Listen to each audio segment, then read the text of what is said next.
many tech journalists have this idea that AI is a scam because it hallucinates. There's this trend of mainstream media being more anti-tech and even anti-progress in many cases. People are much more interested in bad news stories than they are in good news stories as a timeless issue.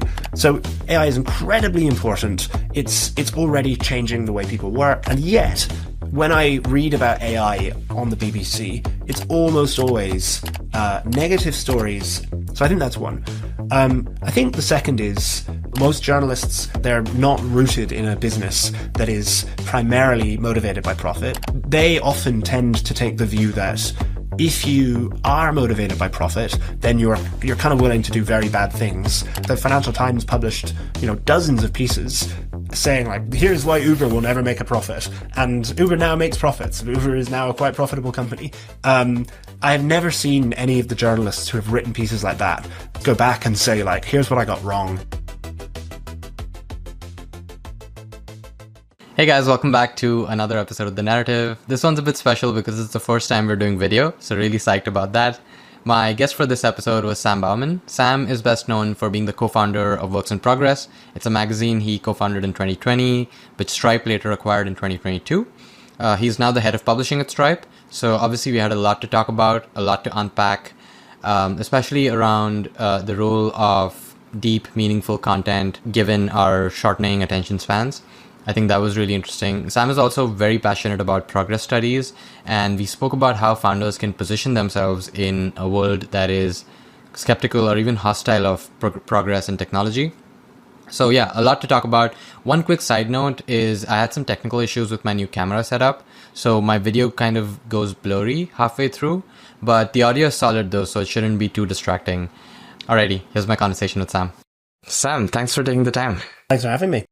Awesome. Before we get into it all, I'd love to go through your backstory, leading up to Works in Progress, and then obviously your work at Stripe. But let's start at the beginning.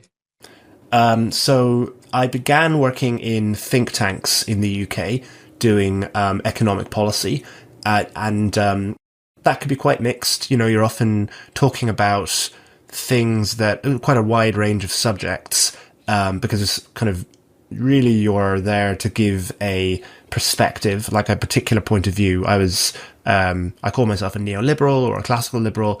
But in the process of that, there were a few issues that I felt and kind of became convinced were really, really important.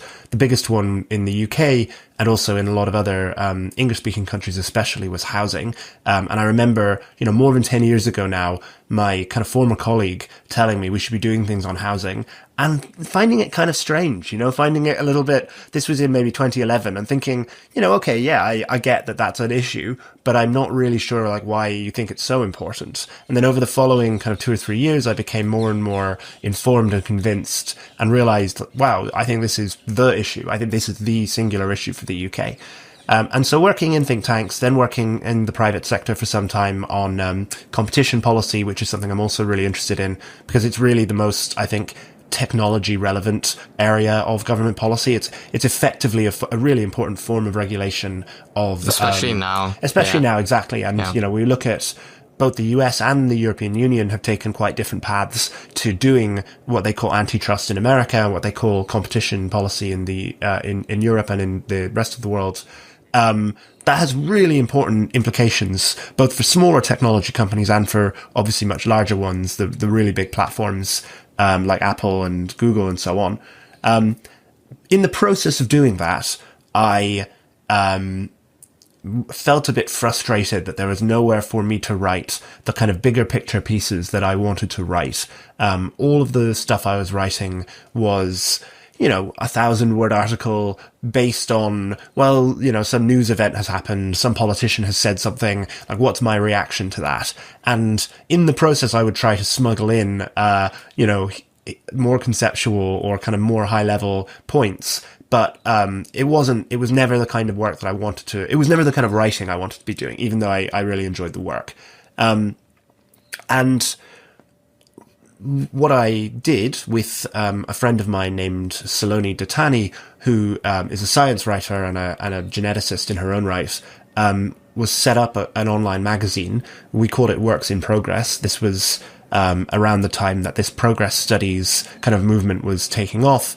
And our goal really was, I think, two things. One, create a place that we and people who we thought were interesting could write for in the way that we wanted to write. You know, more conceptual, more long-lived pieces than most of the things we were able to write.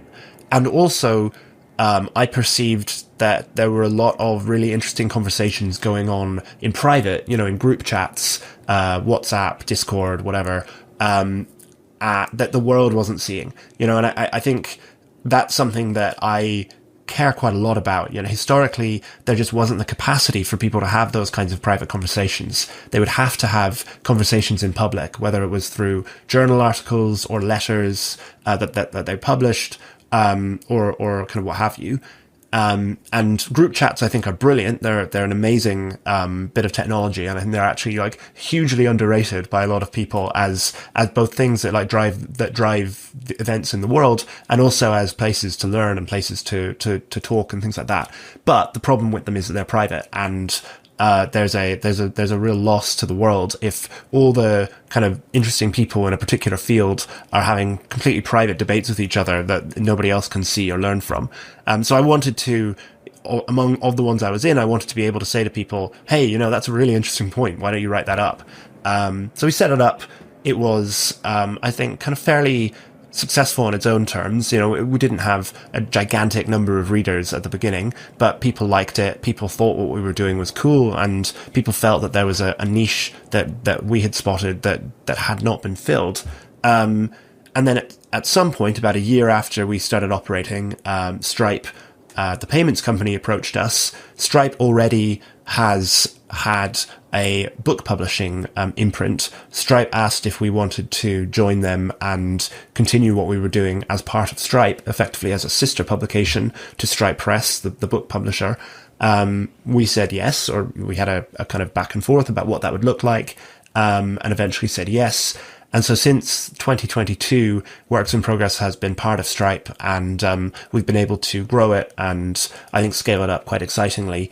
Yeah, it's been great. And I also work on Stripe Press now. I'm very lucky to be able to work on that because you get to work with some of the most interesting, talented people in the world, on their books. And, we have a great team as well. So yeah, I've been very lucky in that I've been able to work mostly in ideas throughout my career, do a lot of writing, and also do it in ways that are not too boxed in by ideology or by, certain other kind of sensitivities that often kind of make it just difficult for people to speak their mind. Like, luckily, I love to speak my mind, as people who follow me on Twitter will know. And, I have been very fortunate to be able to find jobs that will actually pay me, and allow me to do that.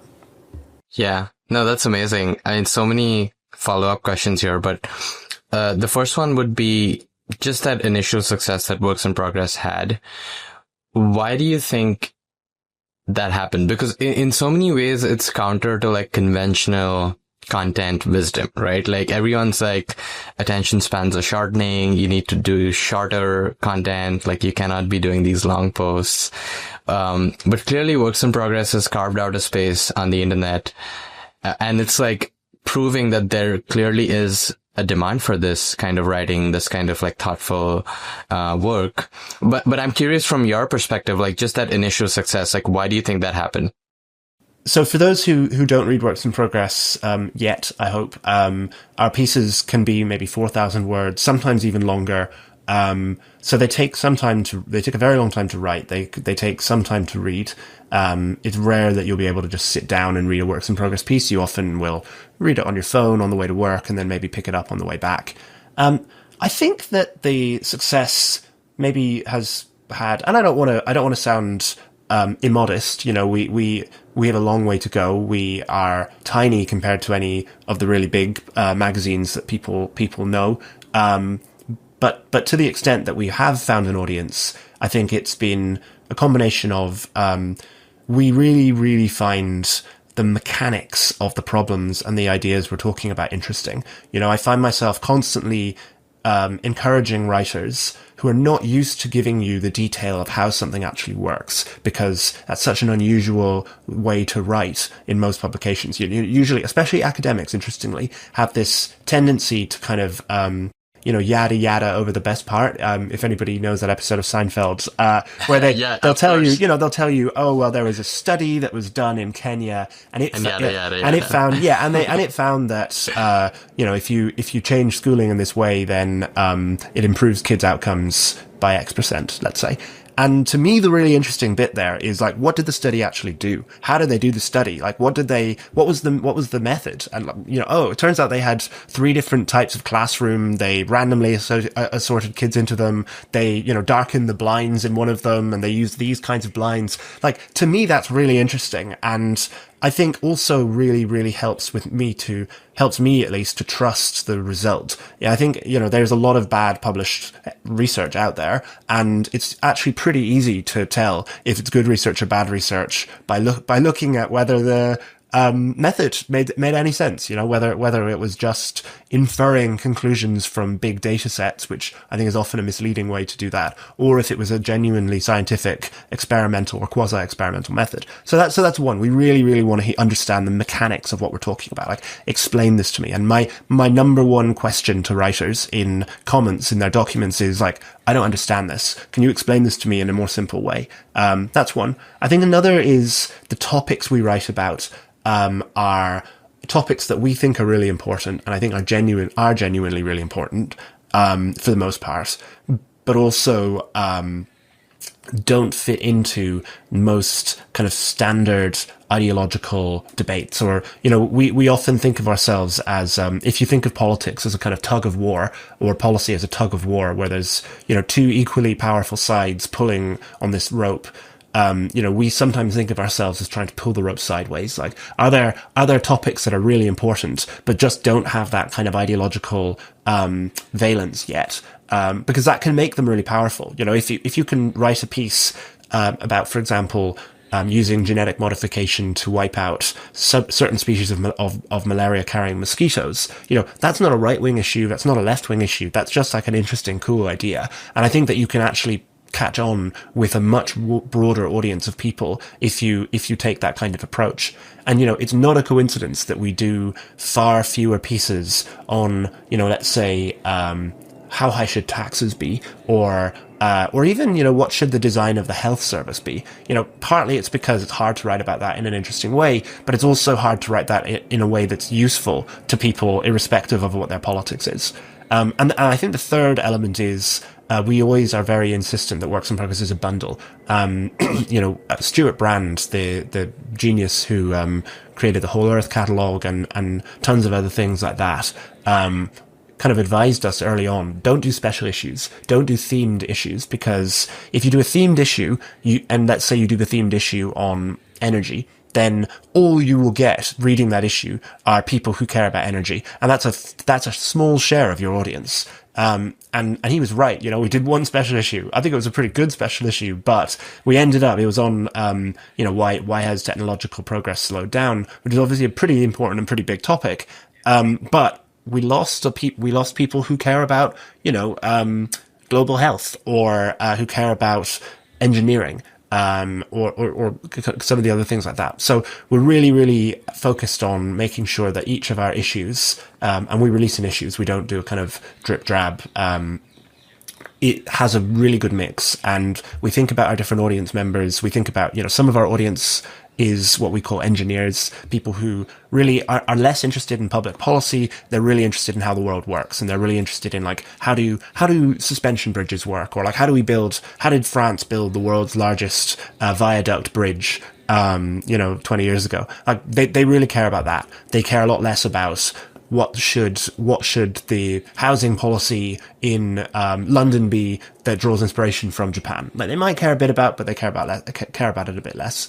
And we have these sort of what we think of as these audience segments, and we try to make sure that each issue has something for each of them. And I think that helps to bring people, initially get them in the door, let's say, for the piece that they like, and then hopefully get them to think, oh, you know what, that is actually kind of interesting. This idea that there's a land policy in Japan that could help loads of Western cities get stuff built as well.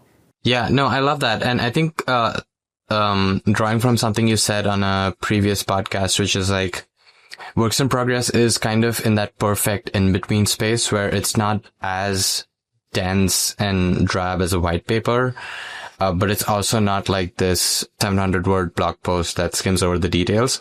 It's like that perfect middle ground where you want to go deep, you want to understand some of the core assumptions and the core mechanics of something, and you want to also do it in an engaging way. And that's a very complicated balance to hit.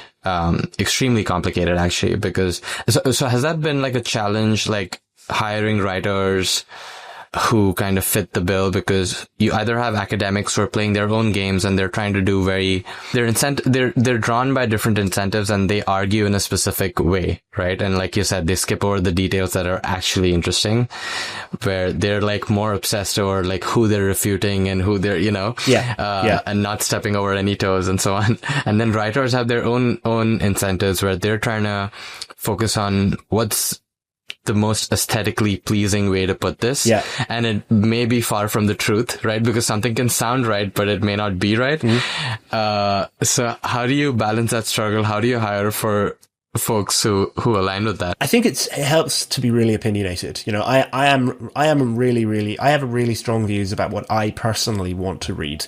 And I treat that, as do a couple of my colleagues who for example, Ben Southwood, who set up Works in Progress with me, you know, we co-founded it together along with Saloni and a guy called Nick.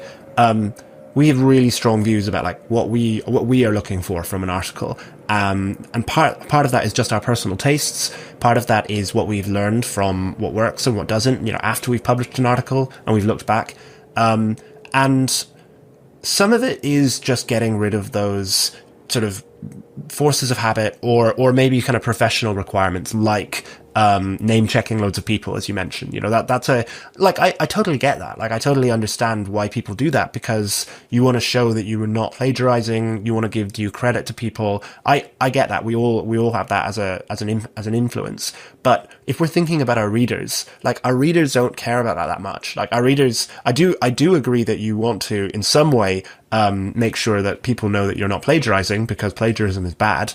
But ultimately, the reader should trust, and I hope the reader does trust, that we're doing that work for them. So usually what we do is we kind of negotiate with the writer and say, like, why don't we use this? Why don't we put a hyperlink in, but not name check the person? Because the hyperlink means the information is there. You can click through if you want to find out where this finding comes from. But, you know, I'm not going to have to troll through, oh, well, such and such from the University of wherever has done this work in 1973 and blah, blah, blah, blah, blah, which is just not interesting and just doesn't motivate the piece forward. So that's one thing. It's kind of, how do you compromise with people who do have that kind of, but requirement almost, you know, if you have to do that. And I understand why, but we need to make sure that it doesn't make the piece unpleasant to read.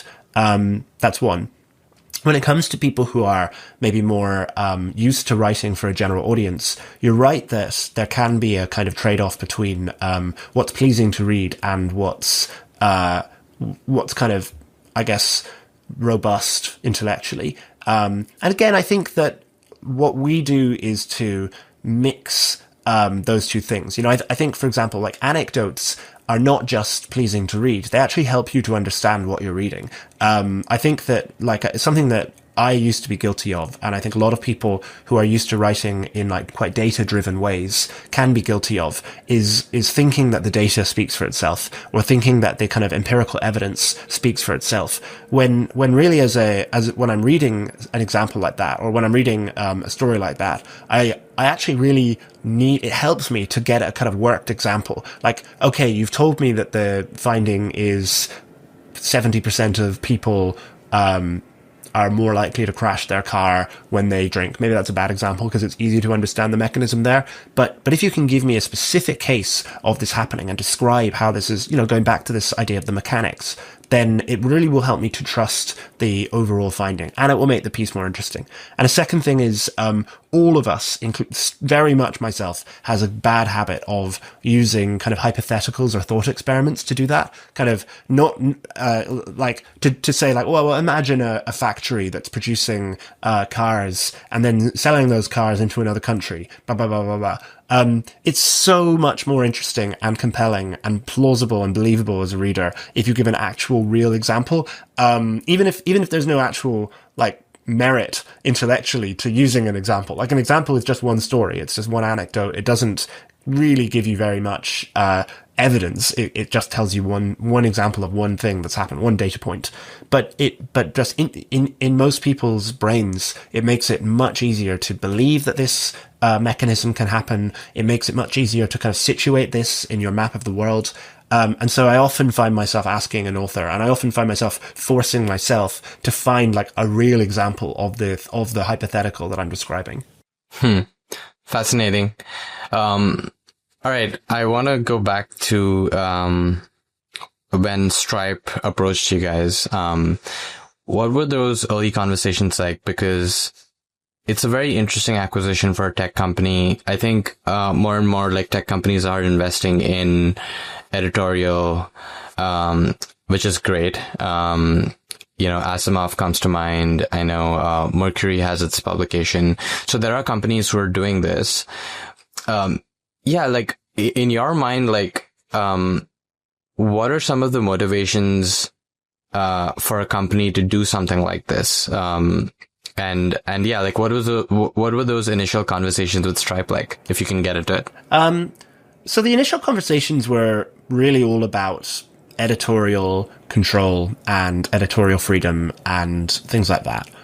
They were all about, what would this actually mean? Like, would somebody be checking the pieces that we're publishing? Would they have the power to veto pieces? Would they have the power to change pieces? Why, like my questions were quite similar to probably what people outside of Stripe have questions about, with like, why are you doing this? Can I get a better understanding of like why this feels like a good fit for you? And the answer in terms of editorial control and freedom was always basically like, we have full editorial control. If we started publishing pieces that were really directly relevant to Stripe, like about payments regulation, then I think that would make editorial freedom, like, it wouldn't be that Stripe would then come in and say, oh, no, we need you to change paragraph 3 or stuff like that. But it would be like, okay, this sort of arrangement we've got is looking a little bit untenable, because we can't really have a bunch of people at Stripe publishing things that, may contradict very, very direct interests for the company. That's fine, because luckily payments regulation is not a thing that we've ever really wanted to write about. And the scope of what those areas are is very narrow. So really, right from the start, we agreed, we won't write about areas, full stop, that I personally consider might bring some kind of conflict of interest. It really is ultimately a conflict of interest thing.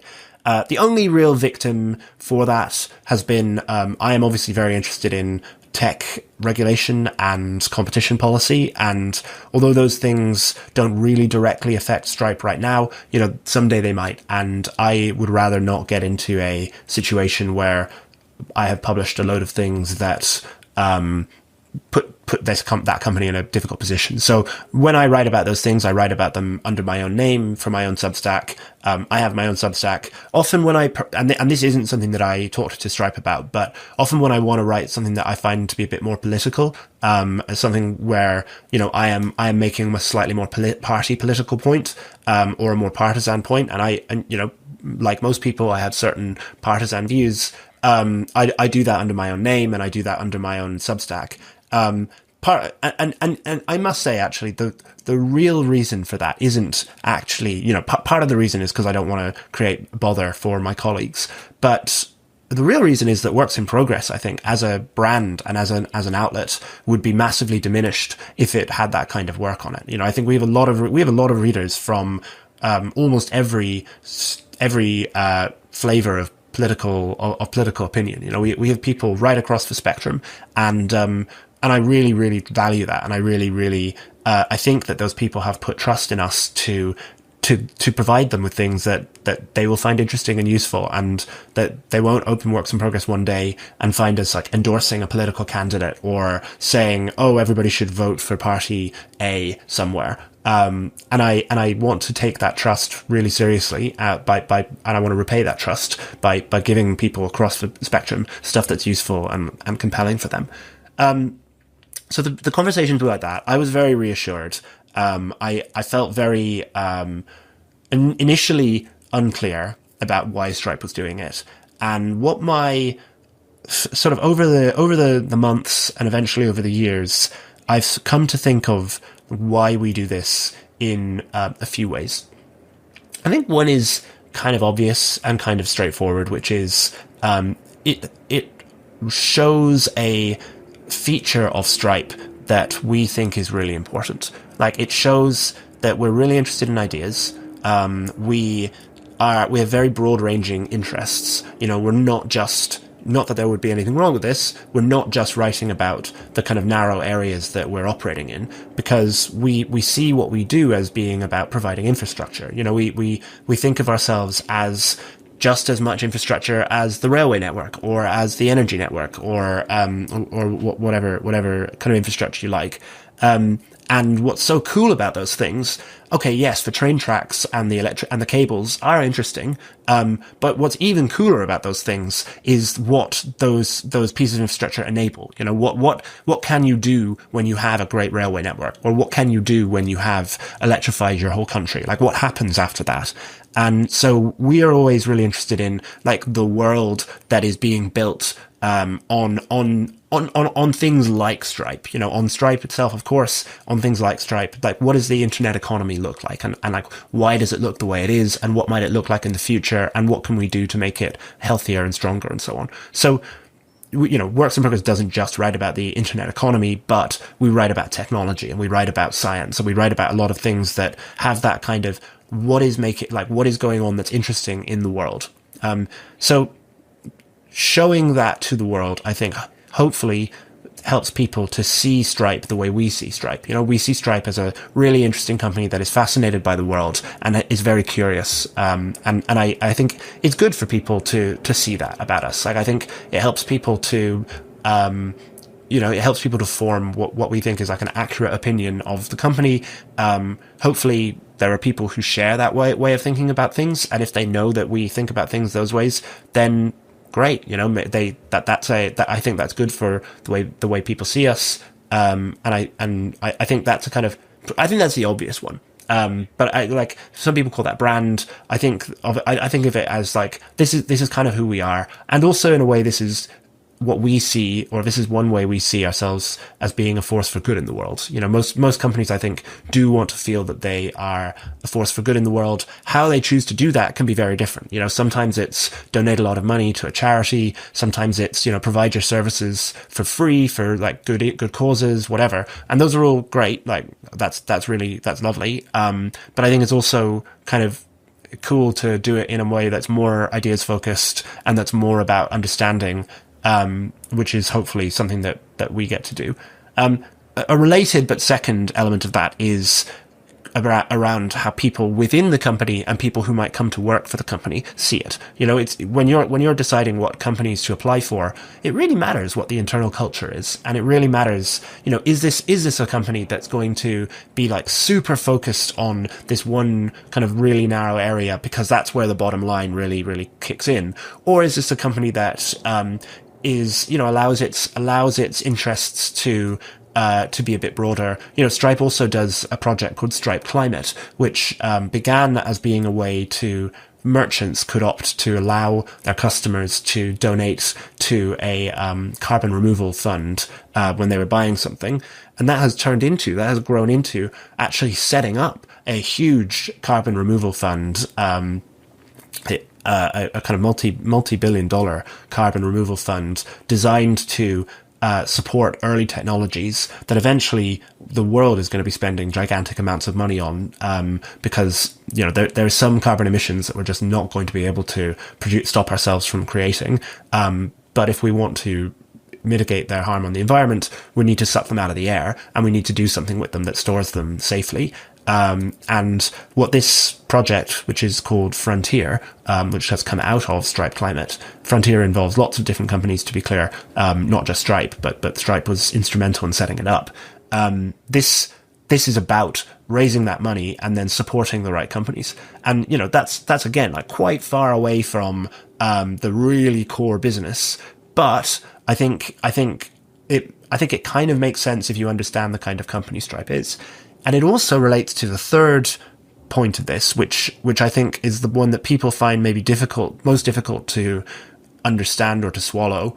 It depending on how high your level of cynicism is, which is, we think that these things genuinely are important. And we think that these things genuinely affect the world. And we think that ideas genuinely matter, and good ideas can genuinely make the world better.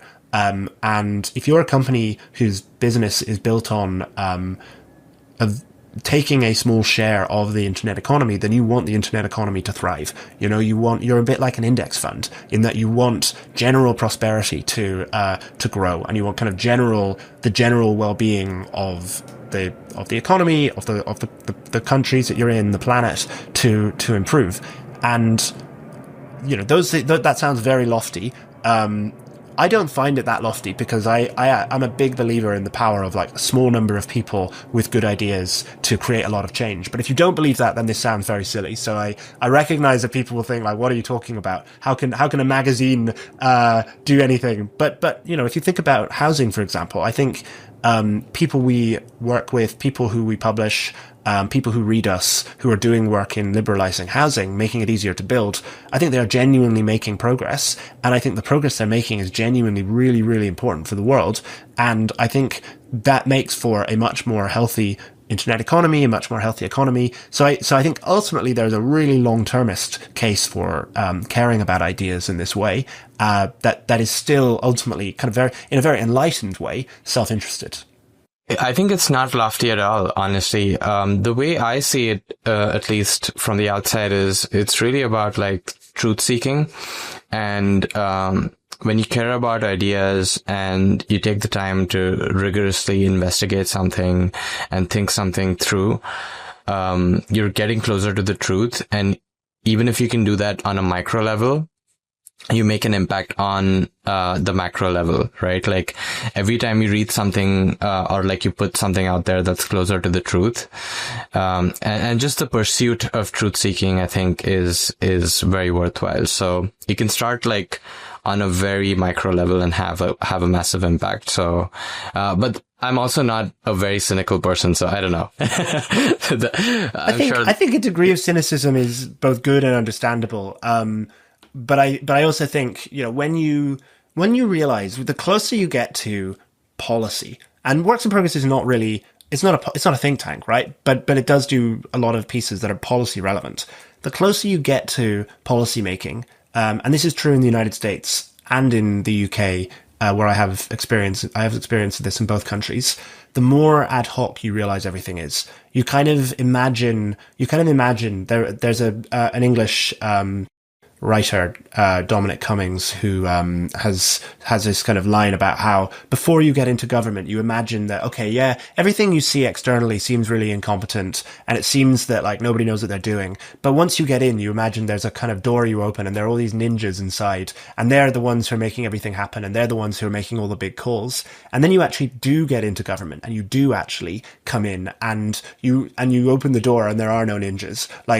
What you see is in fact how it works. And that, I think, is it's depressing in one way, because it makes you think, okay, there are in fact no genius grown-ups making everything work properly. But on the other hand, it's kind of encouraging, because it makes me and it makes most people who have this experience massively uprate the well-being, or the benefit of just doing things, right? Just publishing things, just talking to people. Because that's all it is. That's all that that's the only way things change and happen. There are no ninjas is a very important thing to keep in mind, and then makes you feel like these things are just a bit less kind of boldly optimistic and a bit more just pragmatic. Yeah, there's no like, even on the cynical side, there's no like mastermind pulling the strings. It's just very unremarkable, and it's just people doing their jobs. Yeah. No, that's fascinating. I wanted to get into something, just switching gears a little bit. Wanted to talk about how, storytelling in tech has kind of evolved, right? There are two themes that stick out. One is, there's this trend of, mainstream media being more anti-tech and even anti-progress in many cases. Which I'm like interested to get your take on. So yeah, maybe we start there and then I can ask you the second question. Sure. I think that's definitely right. And I will say, I'm based in the UK, so a lot of my, media diet is UK media sources plus US media sources. But I think this is true around the world. I think there are a few different things going on that explain. I think it is definitely true that mainstream media tends to be pretty down on tech, both as an industry and down on like a lot of specific technologies and a lot of specific products that come out. And part of it is there is a commercial, like people are much more interested in bad news stories than they are in good news stories. That's a timeless issue. And you look at the way, for example, the BBC reports on AI. Like AI is unquestionably an incredibly important and breathtaking piece of technology. Right? Even if progress stops tomorrow, it is one of the most world-changing technologies that certainly in our lives, but probably for a lot longer than that. So AI is incredibly important. It's already changing the way people work. It's already changing the way a lot of public services and businesses operate, and there's a lot more to do on those fronts. And yet, when I read about AI on the BBC, it's almost always negative stories and stories done from a really, really like trivial level. The other day there was a story about a woman who lives near a data center in Georgia, USA, whose water isn't running properly. Like her water pressure has fallen because of the water that the data center needs. Okay, now that's unfortunate for her. It doesn't seem like this is a major problem with data centers generally. In fact, this woman has also been on another news report, like an American news report, about exactly the same problem. Like she is just personally slightly put out by this, and which is a shame. And I sympathize with her. I would not want my water level to go down. The data center should compensate her, no question. But like this is not a news story. This is not something that has any relevance. And this is unbelievably trivial compared to the both the good and some of the bad sides of AI. But there is just very, very little way to write about like the good side or the kind of what I consider to be the interesting side in a way that kind of fits with what people who go to the BBC typically want. And it's just much easier to write stories about individuals and as we were talking about earlier, kind of anecdotes than it is to write about kind of broad trends. So I think that's one. I think the second is, and this is where I kind of hate to be cynical in this way, but there is a both commercial threat to a lot of incumbent media outlets from new technology, and there is just a personal dislike of most journalists share fairly similar political views of the world, which tends to be very skeptical of corporations, very skeptical of private enterprise in general, very skeptical of new technology that comes from private corporations and comes from private enterprise, because ultimately they're very skeptical of profit. They're not rooted in a business that is primarily motivated by profit. Generally, good news publishers tend to, if they're lucky, they're profitable, but they're not really profit maximizing organizations. They're usually owned by a family or like an entity that owns them for some other reason, for a brand reason, whatever. That's very, very common. We are also not motivated by profit. And so they often tend to take the view that if you are motivated by profit, then you're kind of willing to do very bad things, and that must be suffused into your product. And if your product is something that people are kind of integrating into their daily lives, then something bad is going to happen. You are getting control over their lives, or you're getting influence over them, and you have your interests and incentives are really badly aligned with with people's interests. And, I don't want to dismiss that point of view. That's a very popular and that's a legitimate point of view, although it's not one that I believe in. I think that it's flawed for many reasons, which we probably won't get into here. But I think that the news does reflect that. The news does reflect that, for example, many tech journalists have this idea that AI is a scam, because it hallucinates, right? They're like, unquestionably, AI language models hallucinate, right? It's a pretty serious problem with them. It is, I think, getting quite a lot better. It is obvious to me that the companies that are producing these agents have a really strong incentive. They have a really strong commercial incentive to fix this problem. And having, used, these models a lot, I think it is getting a lot better, and it is possible to navigate around this and to identify and to learn when it might be hallucinating. But it's true that if you are naively using these things and you're not aware of this, then you are potentially going to run into trouble, because you're going to end up with problems that you're going to end up with just things that aren't true.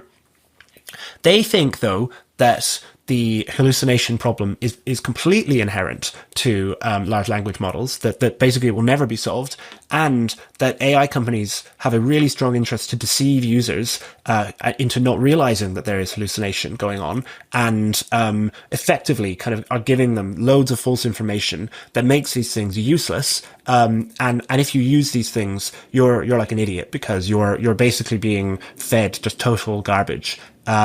That's like a very, very, very popular view among journalists who write about technology. And I think, like, if you hold that view, then, which is, I think, a mistaken view, but I can understand where that view comes from, then inevitably your reporting on AI is going to be very different to if you or I was writing about AI, and we're aware of this problem, but don't think that this is the be all and end all, and think that this, like, dismissing this technology on that basis is crazy. I think that, at least. So part of it is commercial incentives, part of it is just beliefs, but it does lead to, a pretty negative, and dismissive attitude to new technology. Another thing is, often new technology competes with, public services. Uber, in some ways, Uber doesn't just compete with taxis, it competes with public transit. And if you are a really big believer in those public services, and by the way, I love public transit, so I love some of these things as well, then there can be a feeling that, but these things don't always work that well, right? Like, these things don't always work brilliantly, but there can be a kind of, almost like a sort of circling the wagons impulse, where you're trying to dismiss this new thing as like it's like a scam, or it's in some way exploiting the public service that exists. And so there was a really long time when people had this idea that Uber was essentially just like a scam company, because it was using VC money. It was never going to be profitable. It was never going to work. All it was doing was like wasting money on a business model that could never be profitable. Because that's the only way they could explain why it was becoming so popular in the face of what they considered to be like effectively like an illegitimate challenge to services they like. And you know what? Uber is now profitable, and they were wrong. And the Financial Times published dozens of pieces saying, like, here's why Uber will never make a profit, and Uber now makes profits. Uber is now a quite profitable company. I have never seen any of the journalists who have written pieces like that go back and say, like, here's what I got wrong. Here's what I've changed in terms of my understanding of this technology, or of technology generally. And so I think the personal views of journalists are very important and shape how they report things to a large extent. And I don't mean that as a criticism of them, because that's true for me as well. But I do think it explains why, when we see what I consider to be like quite a serious bias and quite a serious degree of misreporting of new technology, like, that's where this is coming from. An extension of that is also the shift in distribution, where I feel like with social media, there's a new way for information to be distributed, and media companies no longer control distribution and just the transfer of information. And I think there's this like almost resentment around that as well. I think the classic trope is like, a lot of journalists going to Substack and then, doing their own thing there. And like, you can have some really great writing on Substack as we know, but I think like that runs counter to a lot of what mainstream media, because they've been so used to being like the focal point of information transfer. And suddenly as they're losing power, like even with YouTube, right? Like so many of like the biggest stories now break on YouTube and Twitter.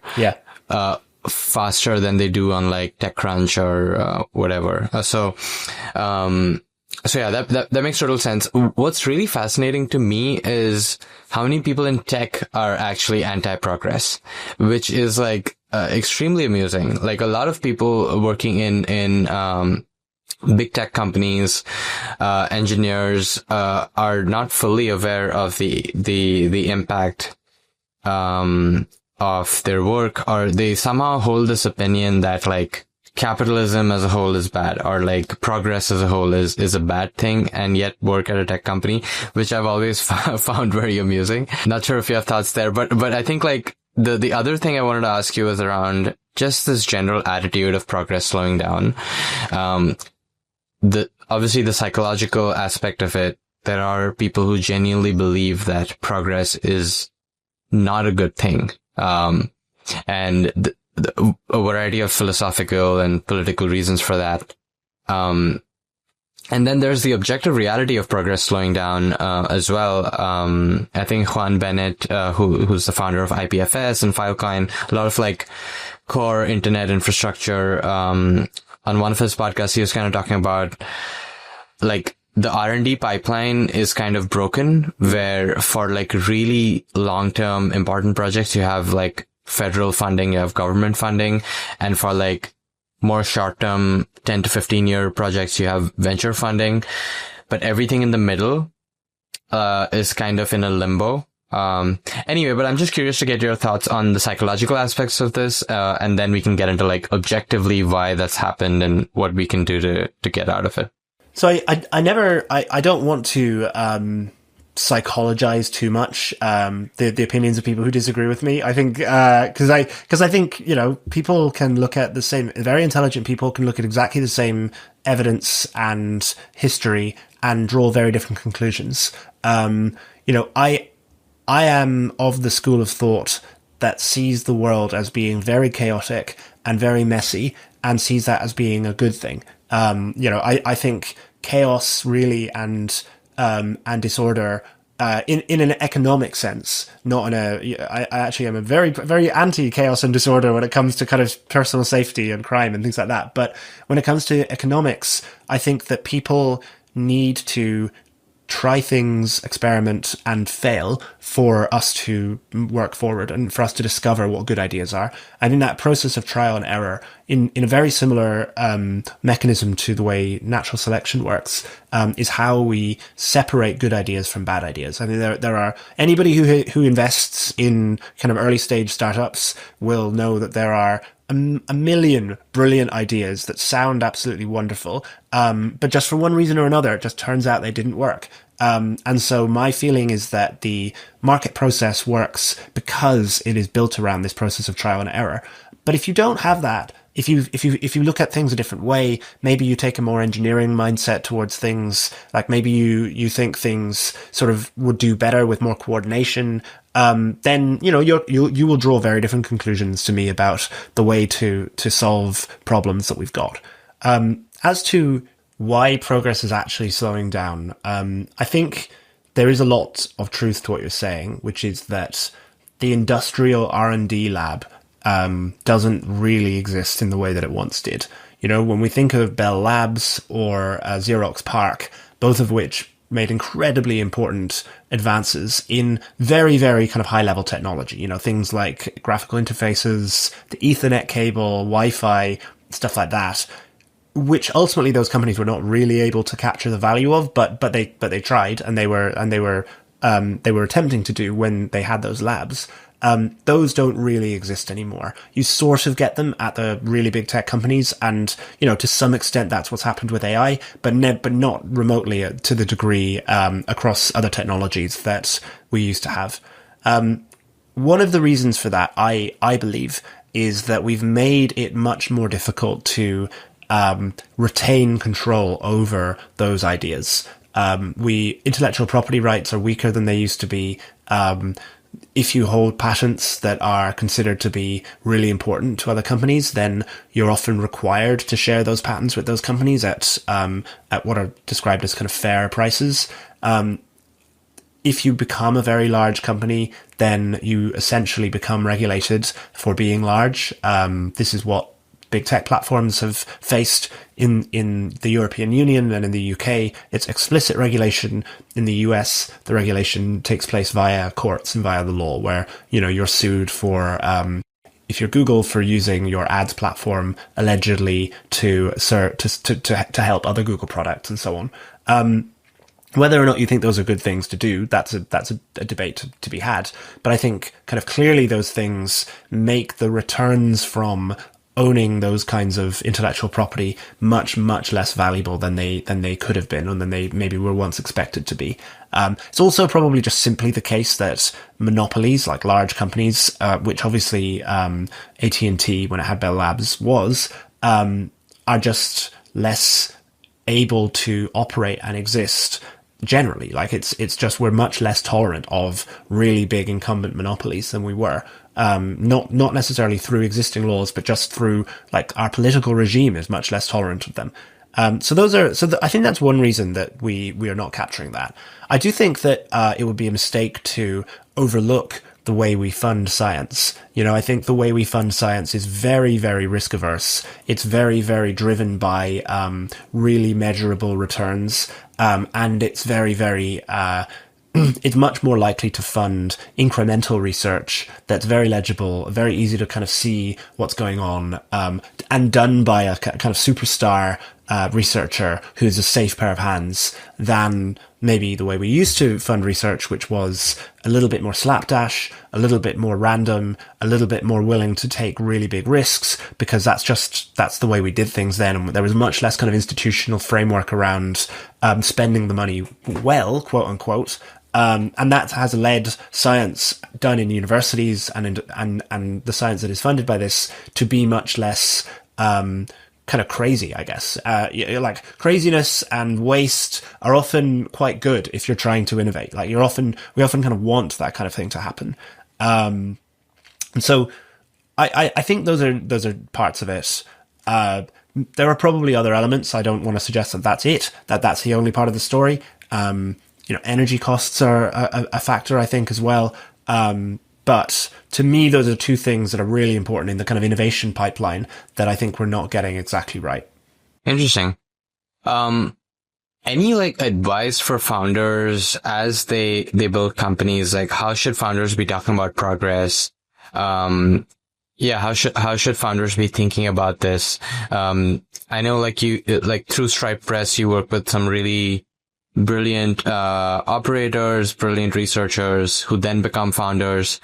So I'm curious to hear, like, if you've seen folks, like, how have you seen, like, that space evolve? And then, like, what are the people, like, what is some advice for founders looking to do that?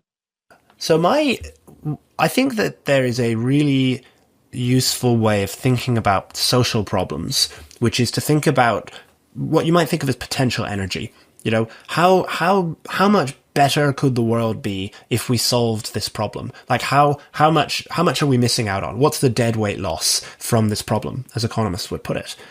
And then to say, okay, in solving this problem, how much can we capture of the benefit? We're never going to capture all of it. We don't, I mean, from a society's point of view, society doesn't want the company to capture all of it. But if we maybe capture a 1% or 5% of the solution, of the benefit, then, we can make a really successful company. A company that I think did that well, although for other reasons the company ended up not succeeding, was a company called Tract in the UK, which was trying to identify areas of land that had permission to build, but for one reason or another hadn't been used. They were, for example, maybe the owner didn't realize it, or maybe there were kind of disconnected little bits of land that you could build on, but were sort of lacking collective ownership. And basically their idea was like, we can identify loads of sort of basically free lunches, loads of areas where we don't have to go through this terrible planning permission process. We can go right now. And they built an AI tool to do this. And what I thought was really cool about what they did was they really related what they were doing to this much bigger problem of housing shortages and of the difficulty of building, which, I believe, and they believe, was the UK's number one economic problem. And, in my opinion, the UK would be trillions of pounds richer if it solved that problem. And they made the point that we only need to solve a small fraction of this multi-trillion pound problem, and we only need to capture a small section of that fraction to be making a really, really successful company. And I think what I like about that is it keeps people focused on both the big picture and like what's actually motivating them from a kind of societal point of view, and like that from the progress point of view, I think that's really great. But it doesn't lose sight of the fact that they're working with people's money. They're asking people to invest in them. They're asking people to take a big bet on them. I think that where I occasionally see it going wrong is where, in my opinion, companies maybe forget that they're businesses, so that forget that their job is to make money, and kind of don't connect, or are not able to connect the like really big picture problem that they care about with what they're actually doing. And there it becomes like, great, I'm really glad that you care about this problem, but that doesn't really tell me why I should care about your business. Absolutely. I also feel like there's such a beautiful opportunity for people who are working on the ground and are deep on a specific problem to then come out and write about it and share their findings with the world. And I feel like it's a little different from a purely academic study in a lot of ways, because you are directly dealing with money. You are dealing with the financial incentives that drive a certain industry.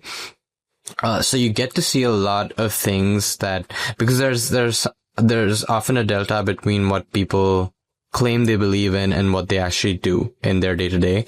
So you see the realities of all that playing out, and it's just a lost opportunity if like the founders don't come out and like talk about it. Yeah. And not in like a branding or product marketing way, but more from just like, here's what's actually happening on the ground, Yeah, I think that's totally right. I think that like just being able to zoom back and forth between the big picture and the micro picture, the little picture, that is a really, really good skill. And that's true for everything. That's true for, when I publish an article about land readjustment policy in Japan, I want to be able to explain why I think this really matters from the point of view of the San Francisco Bay Area and New York City and London, even though this piece is about suburbs of Tokyo that have like managed to build sewage pipes more easily. And I think, being able to zoom in and out and like relate the really micro stuff that you're doing as an individual or as a company to the really, really big macro stuff that like the whole world cares about, or like the whole country or the whole city cares about. That I think is a great skill and a great thing to learn when you're doing storytelling. Yeah. For sure. Sam, this has been awesome. Before we close, any like book recommendations or any general recommendations you have for people learning the art of storytelling, but then also making sure they're truth-seeking at the same time. Interesting. I've just finished reading Stephen Kotkin's biography of Stalin, which might be sound like a strange recommendation, but what is so good about it? So it is academically speaking a brilliant history, incredible archival work. It's I think one of the best biographies ever written. And it's incredibly academically robust, but it's also like really funny. It's also very, very, it has very dry wit, and he manages to be in a very restrained way to make light of what are obviously not particularly funny situations, but have ridiculous features to them. There are, and I think that is a quality of writing. I don't think I have mastered that by any means. But I think that is like, if you are able to do that and to just be very restrained, focus on the detail, focus on what's actually going on, but spot the elements of absurdity, spot the humor, and just allow that to almost speak for itself. That, I think, is a great skill as a storyteller. I really admire it. I'm not really giving advice. I'm sort of describing what I personally am trying to learn how to do, and I've got a long way to go. Yeah, it's so hard, and I'm a big World War II buff, so I'm gonna check this book out for sure. It's a great book.